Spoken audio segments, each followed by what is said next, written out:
Hello everyone.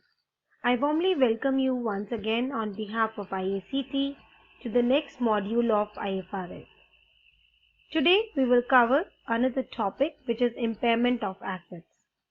This is covered under International Accounting Standard 36. Let's see what we have as per agenda. This topic is under Part B, Element of Financial Statements, wherein under International Accounting Standard 36, Impairment of Assets, we will see what is the objective of this standard, the scope of it, certain important definitions, which will be followed by the concept of cash generating unit. Then the important thing is we need to analyze and see that what are the possibility to identify when the impairment loss have been occurred. That we will see under identification. How should an impairment loss be reported in financial statement? So we'll see that under recognition. How should the recoverable amount of the asset be measured? And we'll see that in the measurement. That will be followed by the reversal of impairment loss. And at last we'll see that where and how the disclosure related to impairment is required. So let's roll the ball. The objective of International Accounting Standard 36 is to prescribe the procedure that an entity applies to ensure that its assets are carried at no more than their recoverable amount. So it's a procedure which an accountant need to follow, wherein we need to ensure that the assets, it may be tangible assets, intangible assets, are carried at no more than their recoverable amount. So we need to know carried at. So carried is basically the book value, should not be more than the recoverable amount. And we will eventually see what is recoverable amount and how to calculate it. So the objective says that we need to assess the carrying value of an asset and recoverable amount of an asset, and the carrying amount should not be more than the recoverable amount. An asset is carried at more than its recoverable amount if its carrying value exceeds the amount to be recovered through use or sale of assets.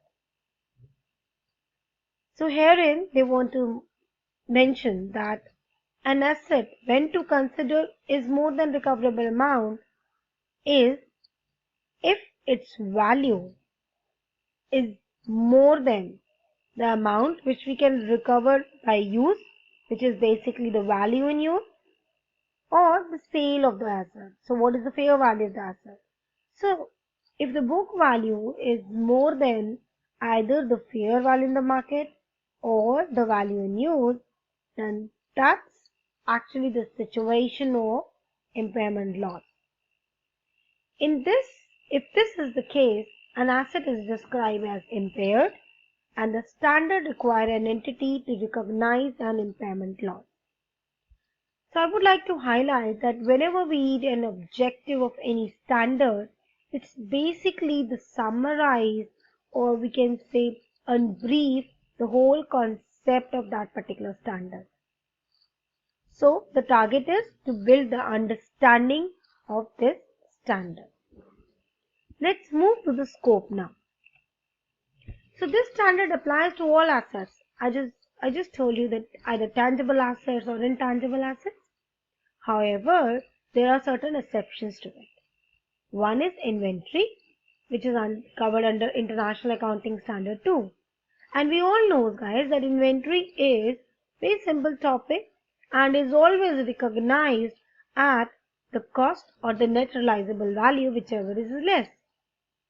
So there is no coming up the concept of impairment in that. The other exception is asset arising from contracts, because we have IFRS 15, which talks about if you have assets under a contract. Then the non-current asset held for sale. There is another standard which is IFRS 5, which talks about that if an entity has took a decision of putting a non-current asset held for sale, then that asset will be recognized at its fair value. DTA, which is deferred tax asset, this is also an asset, but there is a special standard on taxation, which is International Accounting Standard 12. Asset arising from employee benefit, that is covered under International Accounting Standard 19. Then we do have financial assets. So what do you mean by financial assets? So financial assets, when we have investment in equities of an entity or debt. So these are the financial assets. But this is within the scope of IFRS 9. I would like to mention that it doesn't mean that on financial assets there is no impairment. Yes, on financial assets also we need to book impairment, but the impairment rules of related to financial asset is defined and described in IFRS 9 itself. Then for the investment property at fair value and biological asset at fair value, which is covered under IAS 40 and 41 respectively. So by this I mean to say that if any asset is already on the fair value, then also there is no question of impairment, because impairment come into the picture only when you have a book value which is more than the recoverable value. Then assets arising from an insurance contract which is covered under IFRS 4 is not covered under IAS 36. So the scope help you to know that though impairment testing or impairment calculation we need to assess or applies on all assets including tangible and intangible. However, there are few exceptions to it. Let's see some important definitions to build more understanding around impairment. So impairment basically means a fall in the value of an asset so that its recoverable value is now less than its carrying value in the statement of financial position. Again and again, we are just trying to build our understanding that impairment or impairment loss is basically when there is a fall in value of assets. And how much fall? The fall is wherein its value is now less than its, its recoverable value is less than its carrying value. In SOFP, we all know SOFP is statement of financial position. Moving to the next definition, which is impairment loss. An impairment loss is the amount by which the carrying amount of an asset or a CGU exceeds its recoverable amount. Now you can see that there is another word which is CGU, cash generating unit, is coming up. So we will see what is cash generating unit. But before that, let's understand and again what is impairment loss. So an impairment loss is an amount, so means it come out to be a value by which the carrying amount, we will shortly do the definition also of the carrying amount, but we already know the carrying amount is the book value in layman. So book value or the carrying amount of an asset or a CGU, if exceeds its recoverable value, then that leads to impairment loss. So now what is cash generating unit? A cash generating unit is the smallest identifiable group of assets that generates cash inflow that are largely independent of cash inflow from other assets or group of assets. So we can see a cash generating unit is basically, we can say, a cost center or a profit center in itself, because it's a unit wherein it generates cash inflow which is independent of cash inflow from other assets and group of assets. Now refer the note.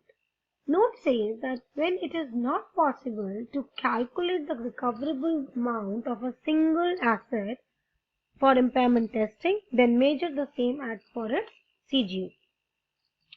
So the other side of CGU is, no doubt, the CGU is from, if we see from the perspective of a group of assets, that means that group wherein we have multiple assets and there may be associated liabilities also related to those assets, but they are independently generating inflow of cash.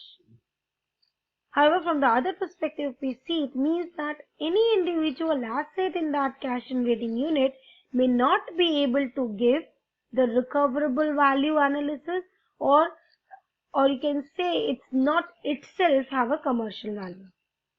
And that is why the standard says that when it is not possible to calculate the recoverable value of a single asset for impairment testing, then measure it at the cash generating unit level. For example, a very simple example has been given over here, that a private railway of a mining company that it uses to transport output from its one unit to another. So think about that there is a mining company and wherein they have within their premises a private railway track on which they run their own railway, and the purpose of this railway track is to put the stuff which is output from one unit and send it to the another unit. So if this entity or this mining company want to assess the value of this private railway, they may have the carrying value, a cost at which they have constructed this railway. But if they try to find out the recoverable amount, which is in other terms the market value on one hand, or maybe the value in use, then it's very difficult to assess that recoverable value. And considering this fact, then this mine, whatever other assets including into it and including this private railway, will be considered as one cash generating unit. I hope this really helps you to understand the concept of CGU. So let's move further after the definitions of impairment, impairment loss and cash generating unit, that how we identify when an impairment loss may have occurred. So what is the identification rule? An entity should assess at the end of each reporting period whether there is any indication that an asset may be impaired. So guys, very important, this rule is not saying that you go for impairment testing.